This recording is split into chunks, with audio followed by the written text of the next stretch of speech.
Dá pra não ficar na frente do microfone, que eu tô tentando fazer um podcast aqui?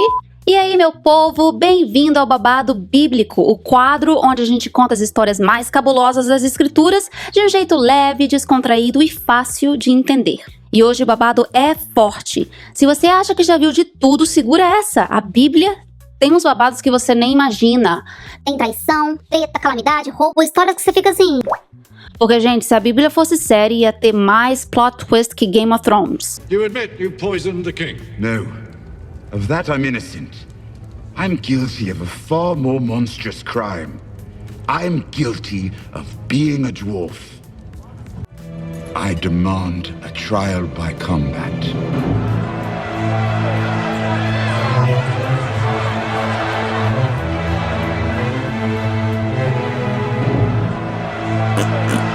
Agora, vale lembrar algo importante. Você pode crer ou não no lado espiritual da Bíblia, e tá tudo bem.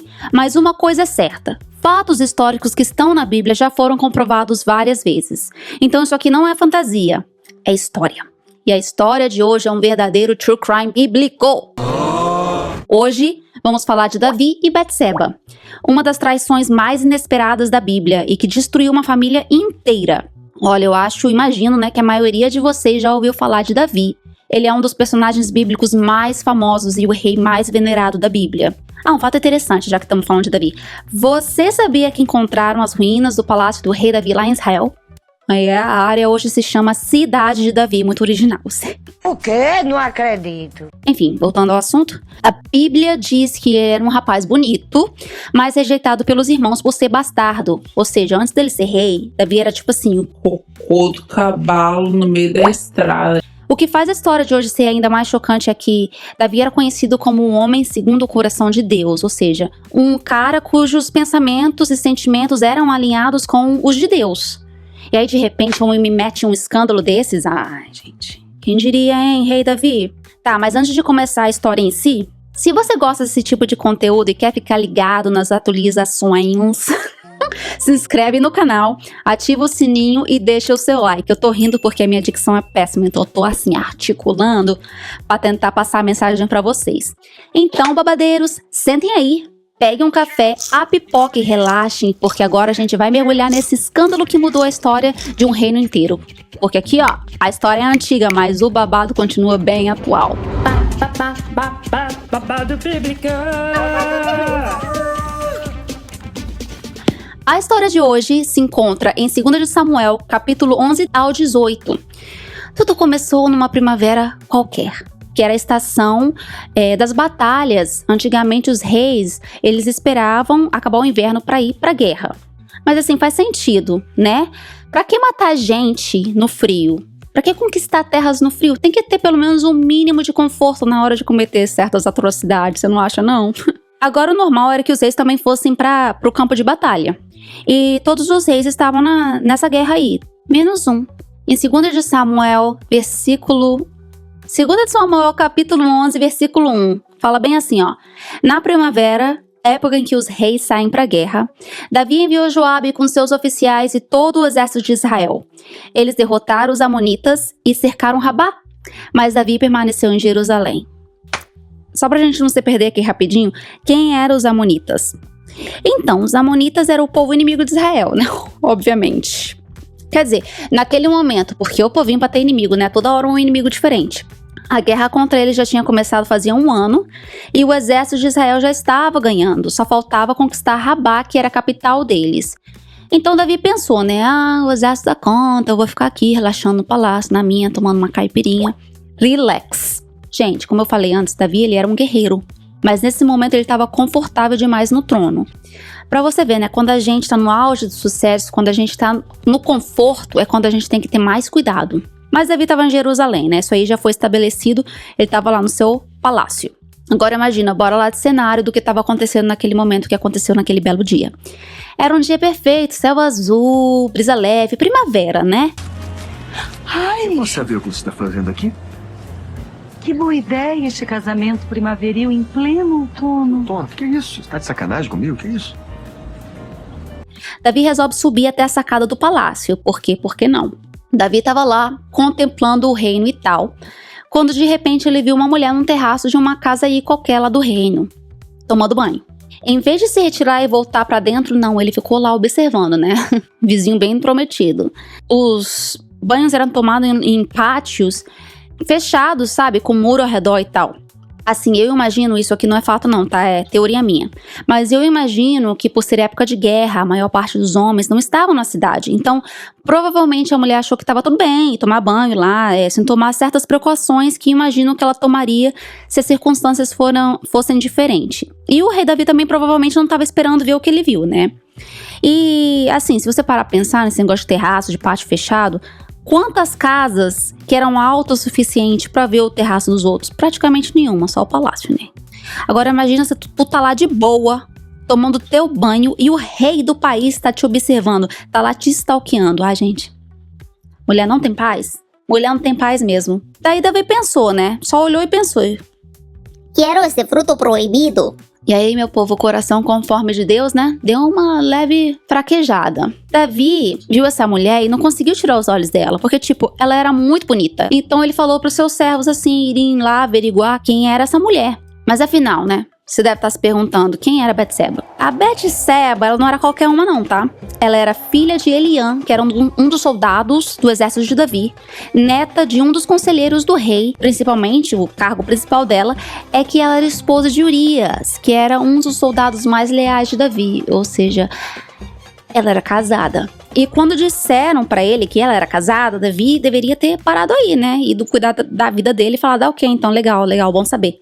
Mas não. Não. Como todo um bom rei, Davi falou, tô nem aí, manda chamar ela, que hoje o pai tá querendo. E ela foi. E como vocês já devem ter imaginado, né, já deve estar na imaginação de vocês, naquela noite, rolou um jantar. Davi comeu, se lambuzou e depois mandou o prato sujo de volta pra casa. Deixo aí vocês com essas informações. Davi, na cabeça de vento dele, pensou, dá nada não. Ninguém sabe, ninguém viu, fica só no sigilo, né? Isso até que, né, um tempo depois a Betseba enviou uma mensagem pro rei, falando, tô grávida. A mulher engravidou do rei. Tipo assim, e agora? Gente, o marido da mulher tava na guerra. Se ela aparecesse grávida, todo mundo ia saber que o filho não era de Urias. Aí o que ia acontecer? Iam começar a mexer na bosta e só ia feder. E aí iam começar a averiguar, em algum dado momento, iam descobrir a verdade de quem era o pai. Gente, isso não ia dar certo. Então Davi teve uma ideia assim, genial. Não, até que a ideia não era ruim, não estou nem sendo sarcástica, a ideia não era tão ruim não. Mas deu super errado. Deu completamente errado na verdade, tá ouvindo, ó? Você tá ouvindo esse barulhinho? É a patinha da minha filha. Vem cá. Pera aí. Olha que linda. Então, enfim, o que o bonito fez? Ele pensou, vou trazer Urias de volta da guerra. Dá pra não ficar na frente do microfone, que eu tô tentando fazer um podcast aqui? Dá nem pra ser mãe.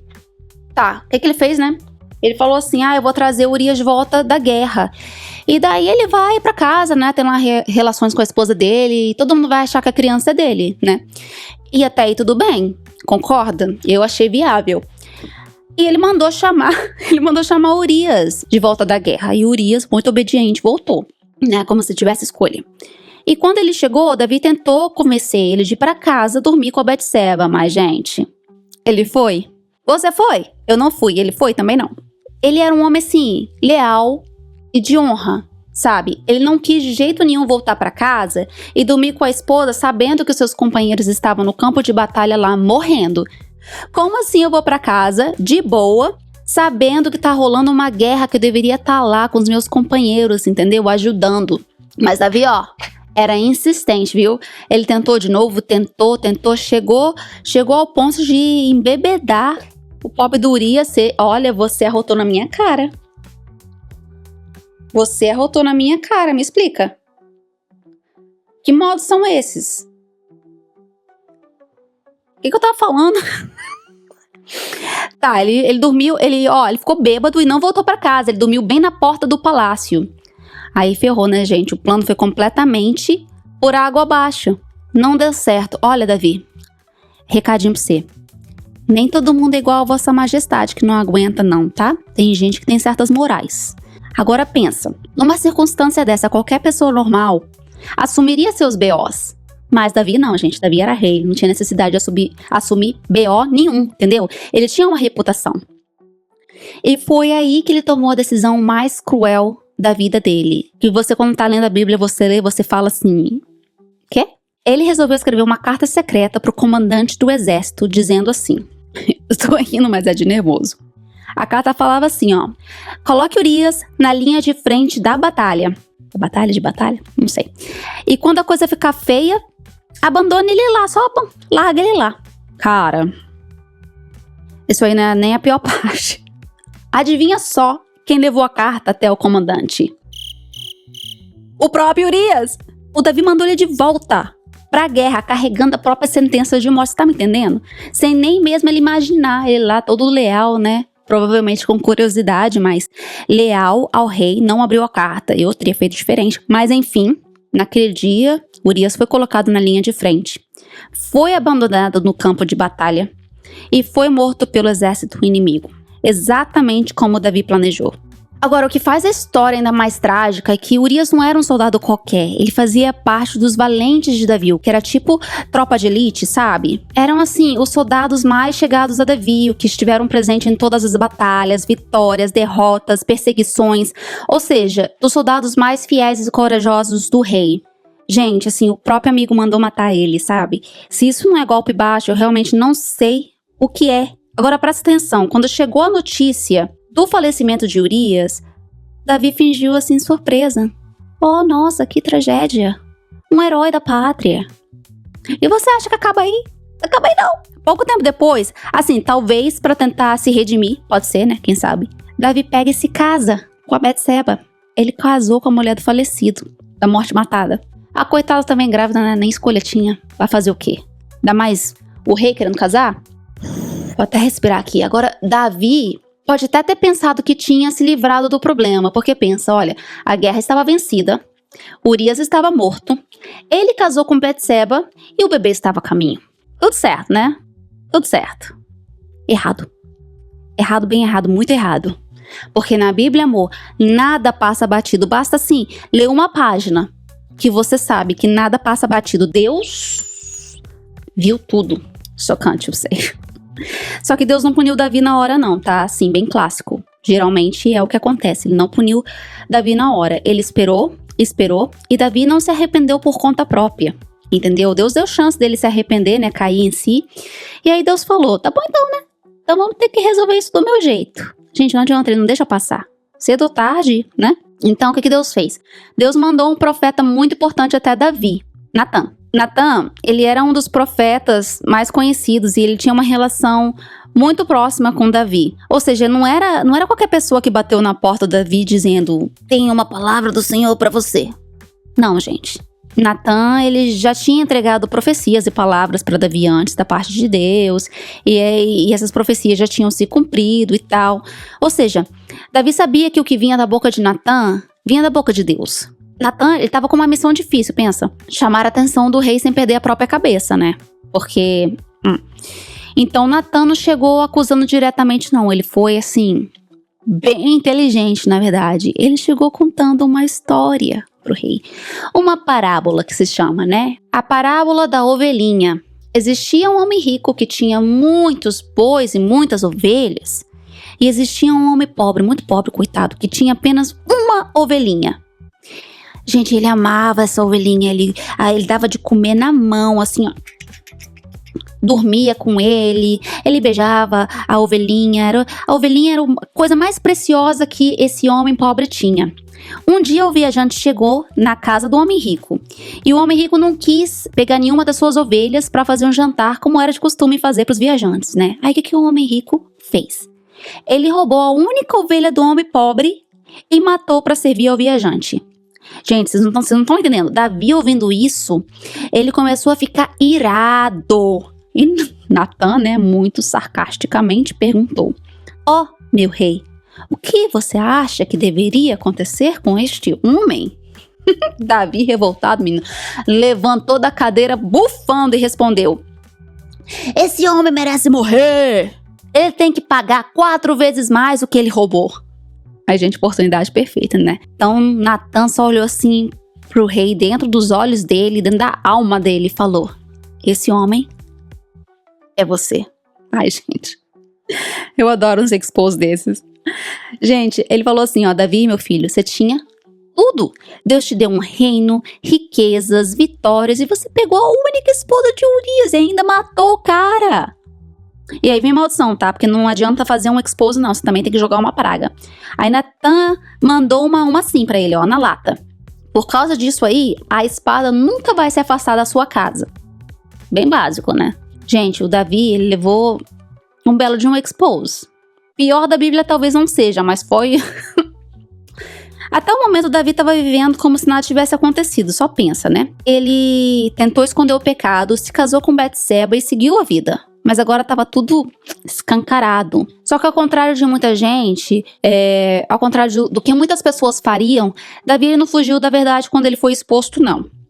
Ele respondeu assim pro Natan: realmente, meu filho, eu realmente pequei contra o Senhor. Ele assim admitiu, mas mesmo isso, ele se arrependeu, tá? Vamos deixar aí claro, ele admitiu o erro e ele se arrependeu. Mas mesmo no arrependimento, gente, existem consequências. Então Natan falou assim pra ele: ó, tá bom, Davi, beleza. O Senhor te perdoou, ele perdoou o seu pecado. Ele falou aqui no meu ouvido: você tá perdoado, você não vai morrer, né? Porque vocês sabem que a causa do pecado é a morte, tá na Bíblia. Você não vai morrer por causa disso, um dia você morre, mas não por causa disso. Mas, porém, contudo, o filho que vai nascer dessa relação vai morrer. Agora me pergunta o que a Betseba tinha a ver com esse pepino, mas vai morrer, a criança vai morrer. Natan falou pra ele. Davi deve ter sentido um choque, assim, enorme, porque, se você parar pra pensar, ele era, assim, o favoritinho de Deus, sabe como? Escolhido, ungido, vitorioso, rei, caçamba 4. E, é tipo ser mimado. Sabe quando a gente é mimado, a gente leva um castigo, a gente fica, assim, chocado sem saber nem o que fazer, porque a gente não sabe nem o que é um castigo? Enfim, ele se arrependeu, como eu falei, né, de verdade. E ele ficou desesperado, ele jejuou, chorou, orou, pediu pra Deus pra mudar o destino da criança, porque ele realmente se sentia culpado e ele queria muito ter esse filho.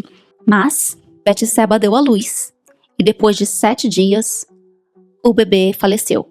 A conta chegou e a conta não foi barata, foi tipo assim, uma vida por outra vida, né? E pra completar, essa não foi a única consequência não, tá? Não parou por aí.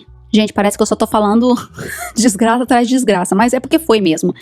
Lembra, tipo assim, Natan disse: a espada nunca mais se afastará da sua casa. E essa profecia mudaria a história da família de Davi para sempre. O que era para ser, assim, um reinado de geração a geração, virou, assim, uma confusão, gente. A partir daí foi tragédia atrás de tragédia. Olha, um dos filhos de Davi, o Amon, abusou da própria irmã Tamar, tá?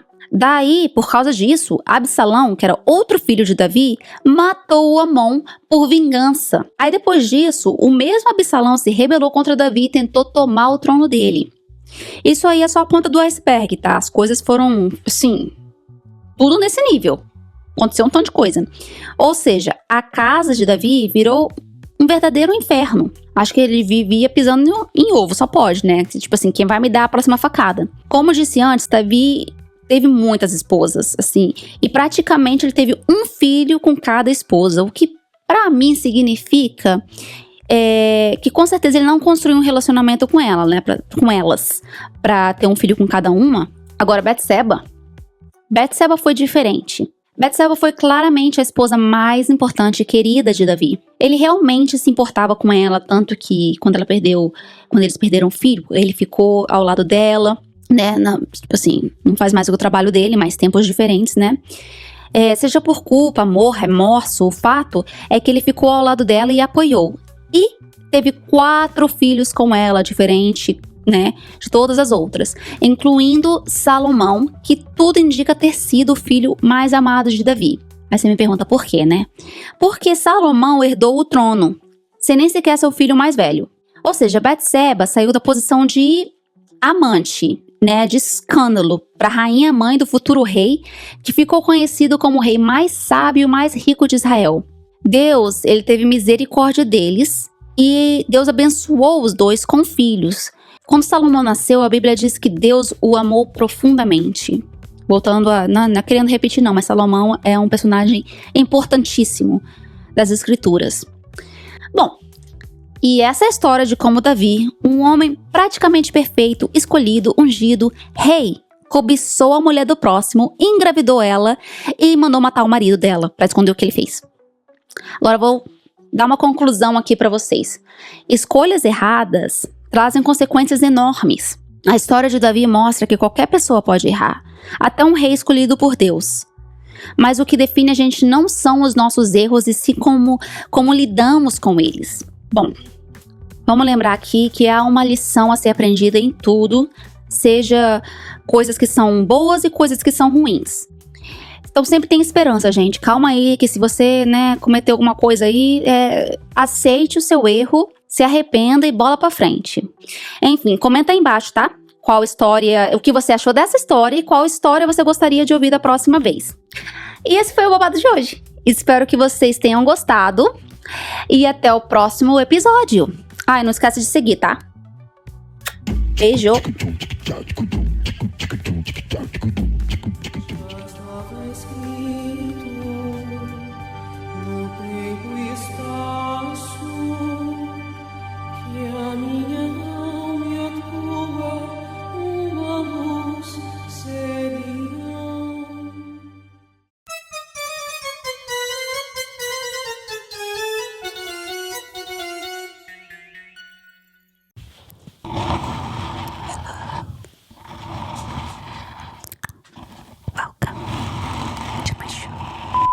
Ok, se eu falasse desse jeito aqui, ó.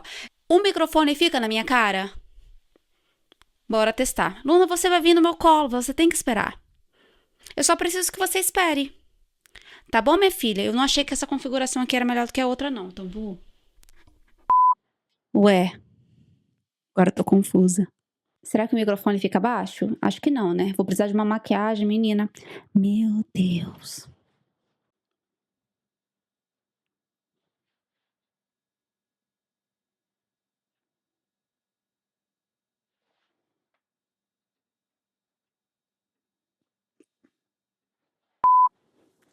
Fingir alegria.